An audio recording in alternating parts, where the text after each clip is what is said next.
আজ 21শে জানুয়ারি রবিবার West Bengal police lady কনস্টেবলের যে মেন পরীক্ষা হয়ে গেল, তো এই কোশ্চেনটি সেই পরীক্ষার প্রশ্নপত্র থেকে নেওয়া। তো কোশ্চেনটিতে বলা হয়েছে একটি সংখ্যাকে 899 দ্বারা ভাগ করলে 63 ভাগশেষ থাকে, সংখ্যাটিকে 29 দ্বারা ভাগ করলে কত ভাগশেষ থাকবে। তো এই ধরনের অঙ্ক আমি তোমাদের করিয়েছি এবং সেখানে বলেছি প্রথম ক্ষেত্রে যা ভাগশেষ থাকবে সেই ভাগশেষকে সরাসরি তোমরা 29 দিয়ে ভাগ করলে দ্বিতীয় ক্ষেত্রে ভাগশেষ কত হবে তোমরা পেয়ে যাবে।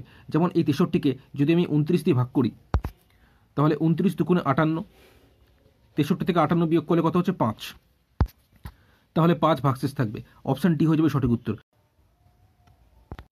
এখানে তোমরা মনে রাখবে কোশ্চেনের প্রথম ক্ষেত্রে যে ভাগশেষটা দেওয়া থাকবে সেই ভাগশেষকে কোশ্চেনে যে সংখ্যা দ্বারা ভাগ করার কথা বলবে সেই সংখ্যা দিয়ে ভাগ করলে যে ভাগশেষটা দ্বিতীয় ক্ষেত্রে আমাদের বের করতে বলেছে সেই ভাগশেষটা যে সবসময় সঠিক উত্তর আসবে এরকমটা কিন্তু নয়।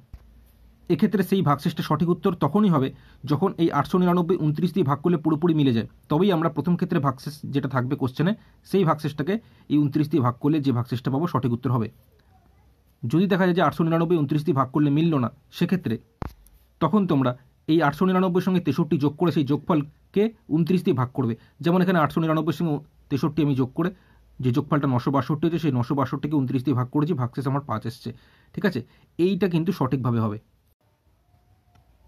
এরপরে যে কোশ্চেনটি আছে, স্রোতের প্রতিকূলে একটি নৌকা 45 মিনিটে 12 কিলোমিটার যায়, স্থির জলে নৌকার বেগ 30 কিলোমিটার প্রতি ঘন্টা হলে নদীর স্রোতের বেগ কত কিলোমিটার পার ঘন্টা। এখানে এই স্রোতের প্রতিকূলে বলতে যেটা আমরা বুঝি স্রোতের বিরুদ্ধে নৌকা যাচ্ছে, অর্থাৎ স্রোতের বিপরীত দিক দিয়ে নৌকা যাচ্ছে, তাই নৌকার বেগ থেকে স্রোতের বেগ বিয়োগ করলেই সেটাই হয়ে যায় প্রতিকূলে বেগ। তাহলে প্রতিকূলে বেগ সমান আমরা যেটা বলবো সেটা হচ্ছে নৌকার বেগ বিয়োগ স্রোতের বেগ। আর অনুকূলে বেগ, যদিও কোশ্চেন এখানে অনুকূলে বেগ আমাদের দরকার নেই, তবু অনুকূলে বেগ যদি আমাদের বের করতে হতো তাহলে আমরা দেখতাম নৌকার বেগ যোগ স্রোতের বেগ। ঠিক আছে, তো যাই হোক এখানে প্রতিকূলে বেগ আমরা বের করে দেবো। প্রতিকূলে বেগ মানে 1 ঘন্টায় নৌকাটা কত কিলোমিটার যাচ্ছে। ঠিক আছে, তো সেটা এখানে সঠিকভাবে বলে দেয়নি, তবু এখান থেকে আমরা বের করে নিতে পারবো। দেখো স্রোতের প্রতিকূলে একটা নৌকা 45 মিনিটে 12 কিলোমিটার যায়, তা 45 মিনিটে যদি 12 কিলোমিটার যায় তাহলে নৌকাটি স্রোতের প্রতিকূলে 1 ঘন্টায় যাচ্ছে কত কিলোমিটার, ওটাই হয়ে যাবে প্রতিকূলে বেগ। ঠিক আছে, তো 45 মিনিটে নৌকাটি যদি 12 কিলোমিটার যায়, আমি যদি উইকিং নিয়মে করি 1 মিনিটে কত যাবে, 1 মিনিটে যাবে 12/45 কিলোমিটার।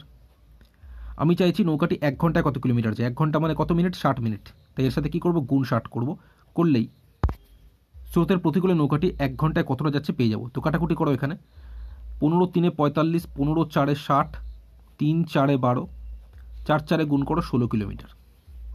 তাহলে স্রোতের প্রতিকূলে নৌকাটি 1 ঘন্টায় 16 কিলোমিটার যায়, মানে হচ্ছে স্রোতের প্রতিকূলে বেগ হচ্ছে 16 কিলোমিটার পার ঘন্টা।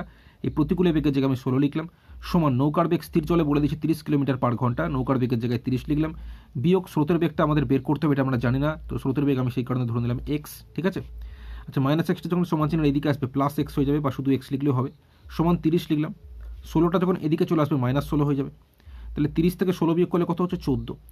ঠিক আছে, x সমান 14, মানে x আমরা কি ধরেছিলাম, স্রোতের বেগ ধরেছিলাম, তার মানে স্রোতের বেগ হয়ে যাচ্ছে 14 কিলোমিটার পার ঘন্টা। কোন অপশানে আছে, অপশান এতে আছে, অপশান এ হয়ে যাবে সঠিক উত্তর।